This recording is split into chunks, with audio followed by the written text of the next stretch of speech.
여러분께서는 지금 경제학자 곽수종이 보는 새로운 시사, 곽수종의 뉴스 정면 승부와 함께하고 계십니다.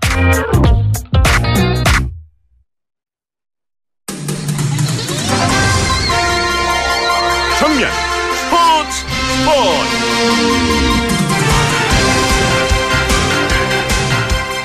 네, 오늘 하루 있었던 스포츠 소식 정리해드리겠습니다. 스포츠 정면 승부 중앙일보 박민 기자입니다. 안녕하세요. 네, 안녕하세요. 미국도 프로야구 정반기 시즌이 끝났죠? 네. 우리나라 선수들 뛰고 있는데 지금 중간 성적은 어떻게 나오고 있습니까? 네, 한국 선수 6명이 뛰었지만 네. 전체적으로는 다소 아쉬움을 남겼는데요. 먼저 세인트루이스 투수 오승환 선수는 1승 4패 18세이브를 기록했지만 또 홈런 7개를 허용하면서 또 잦은 블론스 세이브를 기록했고요. 네. 또 LA 다저스 투수 류현진 선수는 3승 6패 1세이브를 기록했지만 홈런을 무려 15개나 허용했습니다. 텍사스 추진스 선수도 타율 2할 오픈 홈런 12개를 기록했지만 네. 또 자신의 별명인 또 출루 머신다운 모습을 또 확실히 보여주지는 못했습니다. 예. 샌프란시스코 황재균 선수라든지 뉴욕 야키스 최지만 선수는 아직까지 출전 수가 모자라서 통계 공식으로 잡히진 않겠습니다. 네, 두 선수 다 사실 메이저리그로 승격해서 네. 또 연달아 홈런을 치면서 좋은 모습을 보여줬는데요. 네. 또 하지만 이후에는 또 타율이 또 일할 때 그치고 또 정규 타석도 채우지 못하면서 네. 또 후반기에는 좀 더 분발해야 될 것 같고요. 볼티모어 김현수 선수 같은 경우에는 또 백업으로 밀리면서 타율 2할 2푼 9리에 그쳤습니다. 네, 박병호 선수도 있죠. 네, 현재 미네소타 마이너리그에서 뛰고 있는데요. 예. 또 타율이 2할 4푼 3리에 그치면서 예. 현재로서는 메이저리그 재입성도 또 다소 전망이 어두운 상황입니다. 예. 영국 프리미어 축구의 루니 선수가 드디어 팀을 떠나기로 했다고요? 네, 루니 선수가 맨체스터 유나이티드를 떠나서 에버튼과 2년 계약을 맺었는데요. 예. 또 루니 선수는 메뉴에서 253골을 터뜨리면서 또 최다골을 보유했고 또 리그에서 5차례 우승을 이끈 선수인데요. 예. 또 메뉴를 떠나서 에버튼에서 또 새 출발하게 됐습니다. 팀을 떠난다는 건, 이런 명문구단을 떠난다는 건 경쟁자가 나타났다 이런 의미가 아니겠습니까? 네, 맞습니다. 경쟁자도 나타났고 사실 또 세월의 흐름도 거스르지 못했습니다. 예. 올해 32살인데요. 또 지난 시즌에 또 레시포드 등과의 주전 경쟁에서 밀리면서 네. 또 리그 5골에 그쳤고요. 또 말씀하신 대로 메뉴가 최근에 또 리그 득점 2위 에버튼 공격수 루카쿠를 영입하면서 예. 또 루니가 설 자리가 좁아지면서 또 팀을 떠나게 됐습니다. 예. 제가 대학 다니면서 안 배운 것 중에 하나가 당구였는데 네. 세계 3쿠션 대회에서 우리 한국 선수가 우승을 했다고요? 네, 25살 김행직 선수가 포르투갈에서 열린 3쿠션 월드컵 결승에서 예. 또 베트남의 원국광을 40대 34로 꺾고 예. 또 한국 선수로는 6번째 우승을 차지했고요. 예. 사실 김행식 선수는 어릴 적부터 세계 주니어 선수권을 4차례 제패하면서 네. 또 당구 천재라 불린 선수입니다. 옛날에 여자 당구 선수들 중에서 재미교포인가요? 흑금이가 있었나요? 네, 자넨리 선수가 스케이트볼에서 또 두각을 나타내면서 미국에서 또 굉장히 유명했던 선수고요. 예. 또 국내에서는 또 차유람 선수라고 또 그 선수가 또 인기 몰이를 또 한 적이 있습니다. 미모가 상당하시더라고요. 차유람 선수는 보니까. 네, 맞습니다. 예. 네. 우리나라 사람들이 당구를 잘 치는 것은 왜 그렇죠? 네, 현재 남자 랭킹에서는 또 3쿠션에서 세계 20위 안에 우리나라 선수가 5명이나 포함됐는데요. 네. 또 아무래도 또 인구수 대비 시설 인프라가 우리나라가 세계 1위입니다. 당구장이 전국에 무려 2만 개가 넘고요. 그렇군요. 하루 평균 당구장 이용객이 160만 명에 달하고요. 예. 그리고 고 이상천 선수가 미국에서 당국의 마이클 조단이라 불렸는데 네. 또 이상천 선수를 보고 꿈을 키운 또 이상천 키즈들이 또 세계 각지에서 또 활약하고 있습니다. 역시 선수층이 두꺼워야 돼요, 그죠? 네, 맞습니다. 예, 오늘 말씀 잘 들었습니다. 고맙습니다. 네, 감사합니다. 중앙일보 박민 기자였습니다. 곽수종의 뉴스 정면 승부. 방송 들으시고 의견 있으신 분들은 지금 바로 샵 0945, 샵 0945. 짧은 문자 50원, 긴 문자 100원이 부과되는 휴대전화 문자 메시지를 보내주세요. 오늘 들으신 방송은 YTN 라디오 홈페이지와 곽수종의 뉴스 정면 승부 팟캐스트를 통해 다시 확인할 수 있습니다.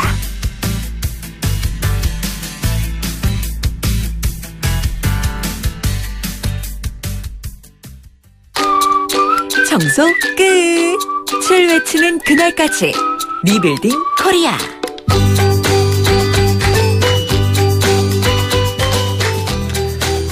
현재 문재인 대통령의 국정 수행 지지율이 85.9%. 아마 역대 대통령 중에서 상위권에 속하지 않을까 싶은데요.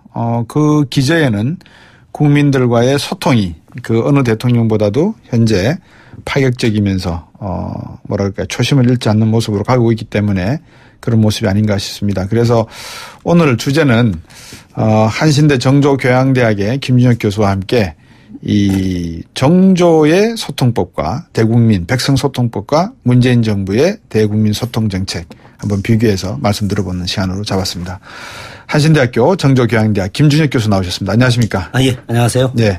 제가 주제를 말씀을 드렸어요. 예. 예. 문재인 대통령의 대국민 소통 방식.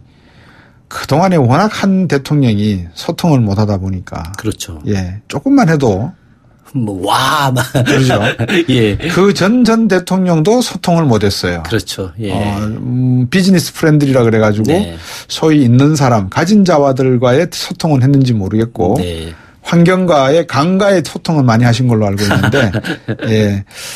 뒷물이 앞물을 밀어낸다는 것은 잘 몰랐던 모양 같아요. 네. 정조에 대해서 한번 여쭤보겠습니다. 어떻습니까? 정조 대왕의 백성과의 소통 방식과 문재인 대통령의 소통 방식에 좀 유사점이 있으면 좀 말씀해 주시죠. 그래서 일단 뭐 기본적으로 조금 전에 이제 이명박 대통령 같은 경우에 이제 비즈니스 프렌들리해서 가진 자들하고의 소통은 있을지 모르겠지만 네. 일반 국민들하고의 소통은 좀 부족하지 않았느냐라고 말씀을 하셨는데 예. 그런 면에서 이제 문재인 대통령은 일반 국민들하고의 어떤 소통 같은 것들이 네. 상당히 대단하다라고 지금 느끼고 있죠. 네. 그래서 뭐 청와대를 방문했던 그 아이들한테 예. 이렇게 함께 사진도 찍어주고 예. 또 취임식 당일날도 이제 가다가 이제 국민들하고 이제 이렇게 악수도 하고 특히나 최근에 이제 더 많은 국민들과의 만남을 위해서 청와대 앞길을 갖다 아주 자유롭게 다닐 네. 수 있게 하는 부분들.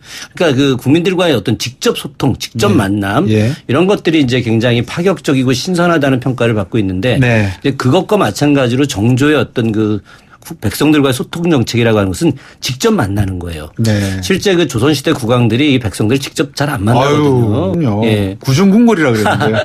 그러기도 하고 예. 종로에 가면은 이제 우리 피막골 이야기 하지 않습니까? 그죠? 예. 말을 피하는 골목. 예. 국왕이 행차할 때 예. 얼마나 그것을 번거로우면. 이제 무서우니까 예. 피하기 위해서 골목 안으로 들어가게 됐는데 일단 기본적으로 정조는 이제 그런 걸 하지 않아요. 예. 그래서 수시로 이제 왕의 행차를 이렇게 만들고 그 행차 과정에서 백성들과 직접 대면하고 네. 또 그런 과정에서 이제 우리가 상언과 격쟁이라고 하는 제도를 적극적으로 활용한다는 거죠. 상언은 뭐고 격쟁은 뭡니까? 그러니까 아주 좀 간단하게 이야기하면 우리가 조선시대 사대부들이 이제 임금한테 네. 잘못한 것에 대해서 이렇게 올릴 때 억울한 일을 또 올릴 때 그걸 보통 이제 상소로 올린다 이렇게 그렇죠. 이야기하지 않습니까? 예.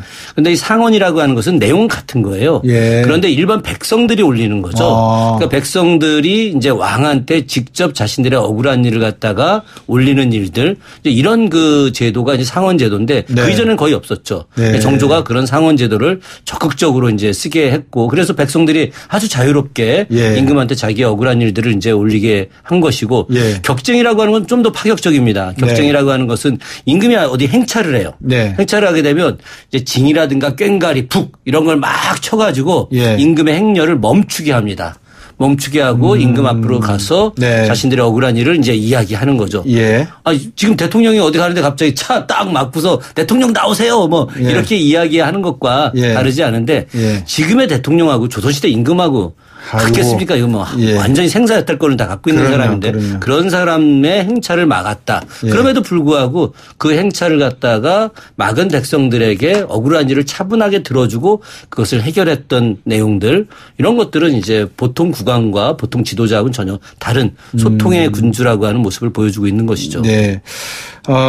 방금 말씀하셨지만 정조대왕이 재위 24년 하셨는데. 네, 그렇죠. 그동안에 행차는 한 몇 번 정도 하셨나요? 66회를 하셨습니다. 겁니다. 그런데 그 66회라고 하는 것은 이제 능행차만을 말하는 것이고. 능행이라는 건 뭡니까? 그러니까 뭐 이제 선대 국왕의 무덤을 이제 찾아가는 일들이. 능을 향해서 그렇죠. 능을 가는 것이 능행. 예. 그런데 이제 그 행차 말고 뭐 종묘에 가거나 아니면은 뭐 그 사식단에 가거나 또 기우제를 지내거나 기청제를 지내거나 이러기 위한 행차는 늘 수시로 있었기 때문에 실제 이 도성 내에서의 국왕 행차는 훨씬 더 많았고 도성 바깥으로 나간 행차가 이제 66회가 있었던 거죠. 예. 그러면 66회 한 뭐 100회라고 치고 한 그 정도 이루어지는 과정에서 상언이나 아까 말씀하신 격쟁 이게 한 몇 건 정도 있었을까요? 이게 지금 그 상언과 격쟁에 대해서 단국대학교 김문식 교수님이 논문을 좀 쓰셨는데 그 논문 내용에 의하면 은 3,355건 이렇게 나옵니다.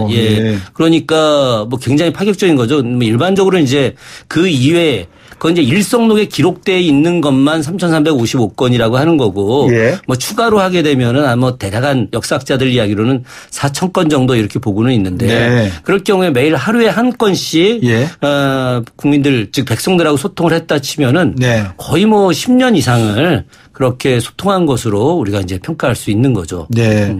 그 임금이 능행을 가시든 아니면은 뭐 암행으로 민생을 살펴보기 위해서 행차를 하시건 그 과정 속에서 국민들과 대화를 언제든지 할 수 있도록 이 문호를 개방을 했다. 그렇죠. 언로를 개방했다라고 하는 것은 대통령이 나서시는 것도 나서시겠지만 다른 제도나 뭐랄까 다른 방법으로는 뭐 없었을까요? 예를 들면 뭐 신문고 제도 같이 다른 방식으로 임금이 궁에 계셔서도 이런 것을 좀 알릴 수 있는 방법. 그런 방법을 수시로 쓰셨죠. 뭐 이제 신문고는 이제 영조 때 이제 활성화를 하긴 했지만은 그런데 이제 결정적인 어려움은 신문고는 궐 내에 있다는 겁니다. 그러니까 이제 궐내까지 들어와서 백성들이 신문고를 치는 것은 어려운 일이거든요.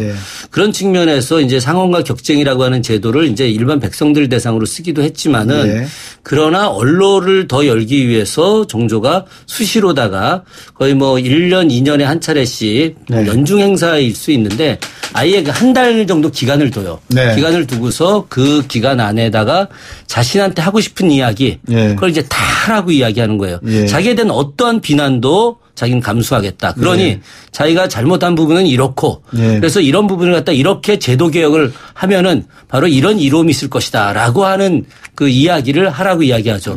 실제로 그렇게 해서 이제 그 정조에게 아주 세게 건의했던 사람이 이제 박제가 같은 인물들. 박제가 같은 경우는 이제 정조가 굉장히 총애했던 규장과 검서관이었는데 그럼에도 불구하고 정조에 대해서 이제 뭐 여러 가지 이야기도 하고 또 이제 일종의 그 정조가 좀 약간 두려움 같은 것도 있었어요. 뭐 어떤 두려움이냐면 당시의 사회도 역시 마찬가지로 이데올로기라고 하는 것이 존재하지 않습니까?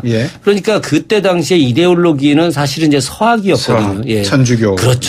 왜냐하면 묵은지교 아니겠습니까? 군왕의 존재를 인정하지 않는 종교고 당시에 이제 부모의 신주를 불지르면서 효에 대한 문제를 제기했던 그런 종교이기도 했죠.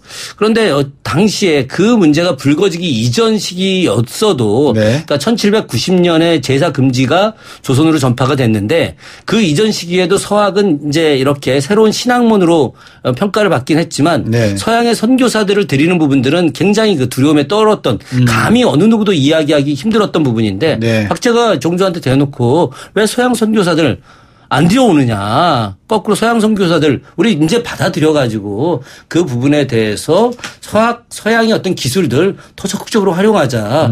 지금 전화가 이게 용기가 없어서 그런 거다. 막 이렇게 대놓고 이야기하죠. 그런데 제 느낌에는 일종의 박제가하고 짝을 치는 듯한 느낌이 있을 수도 있겠지만은 당시에 그런 정도의 이야기까지 그건 금기거든요. 그런 금기의 이야기까지도 정조가 받아들였고 당시 신하들이 박제가에 대해서 유배를 보내야 된다. 어떻게 감히 서양 사람들을 갖다 받아들이느냐. 이단을 어떻게 수용하라고 하느냐. 이런 이야기를 했을 때도 정조가 그거 다 이제 무마하고 그리고 거꾸로 이와 같은 이야기들을 나에게 적극적으로 이야기해라. 그러니까 백성들과의 소통도 소통이고 관료들과의 소통도 소통이고 그 속에서 그런 소통을 통해서 새로운 정책을 만들어내는 것들 이런 것들을 이제 당시에 굉장히 잘했던 거죠. 그 정조 대왕 시기가 사실 유럽에서는 프랑스 혁명기의 시기였던 걸로 제가 알고 있고요. 그때 프랑스 선교사들이 이쪽 동양으로 왔을 때 네. 그런 날카로운 사회적 문제도 가지고 왔을 것이면서 가능했지 않겠습니까? 이제 일본도 나름대로 그런 문화를 받아들이면서 그렇죠. 메이지 유신이 싹트기까지 한 5, 60년 동안 그렇죠. 수많은 변화를 이제 겪어대는데 정조대왕이 박지하게 아까 짜고 치는 고스톱일 수도 있다라고 말씀을 하셨는데 네. 정조대왕의 그런 개혁적인 마인드로서는 충분히 가능했던 시나리오 같아요. 저는 좀 그렇게 봅니다. 사실은 그 정조는 철저한 정치가거든요. 네. 예. 그렇기 때문에. 생존해야 되기 때문에. 그럼요. 생존해야 되기도 하고 본인이 어쨌든 정치가로서 훌륭한 정치를 해야지 역으로 또 본인이 생존하는 것이거든요. 그렇죠. 백성들의 지지를 얻어야 하니까 그런 측면에서 정조는 분명히 정치가였는데 그 자신의 어떤 정치적 입지를 갖다가 높이고 자신의 세력들을 구축하는 하나의 방식으로다가 백성들과의 소통을 아주 전면적으로 실시를 했던 거죠. 네. 그런 측면에서 이제 문재인 정부도 어찌 보면은 그 지금 집권을 하고 있지만 네. 저는 소수 정권이라고 보거든요. 예. 그렇기 때문에 지금의 기득권 세력들이 언제 이 문재인 정부를 갖다가 단 한순간에 몰락시킬지 몰라요. 그런 측면에서 문재인 정부가 그렇게 저 기득권 세력들한테 소위 말해서 인조반정 이후에 지금까지 권력을 장악해 왔던 저들에게 몰락당하지 않으려면은 지금 그 대국민 소통들을 갖다가 더 적극적으로 해야 되는 거죠. 다만 이런 소통이 아무리 잘 된다 하더라도 그 이후에 뭐 인사가 잘못되거나 아니면 그 측근들 중에 비리가 있거나 그렇게 되면 사실은 그 대통령이 하는 인사정책이라고 하는 것이 무의미해질 수 있거든요. 그런 측면에서 인사정책이라든가 측근들 관리 이런 부분들은 아주 명확하게 대국민 소통 정책에 있어서의 기본이다. 이걸 늘 명심해야 될 거라고 생각을 합니다.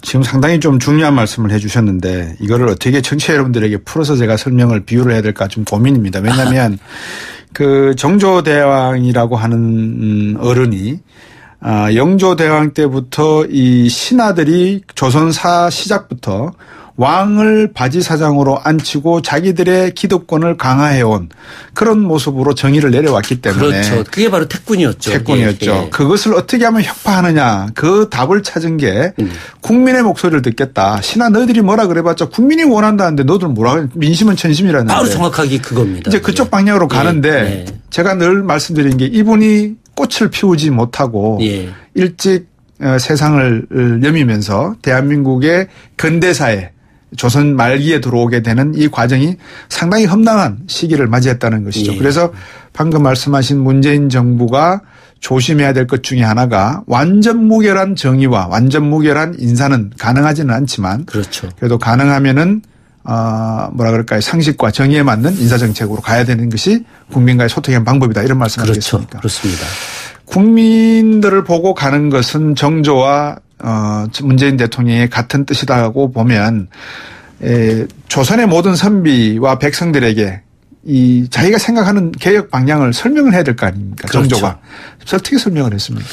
그런 설명들은 그 기본적으로 백성들이 알아들을 수 있게 하는 거죠. 그러니까 사실은 그 문재인 정부가 자신들의 어떤 그 이 정책이라든가 혹은 자신들의 어떤 권력 이 부분을 유지하기 위해서는 대국민 홍보를 굉장히 잘해야 됩니다. 그렇죠. 정조 같은 경우는 그 철저하게 자신들이 했던 모든 법과 제도들을 훈민정음으로 다 풀어버려요.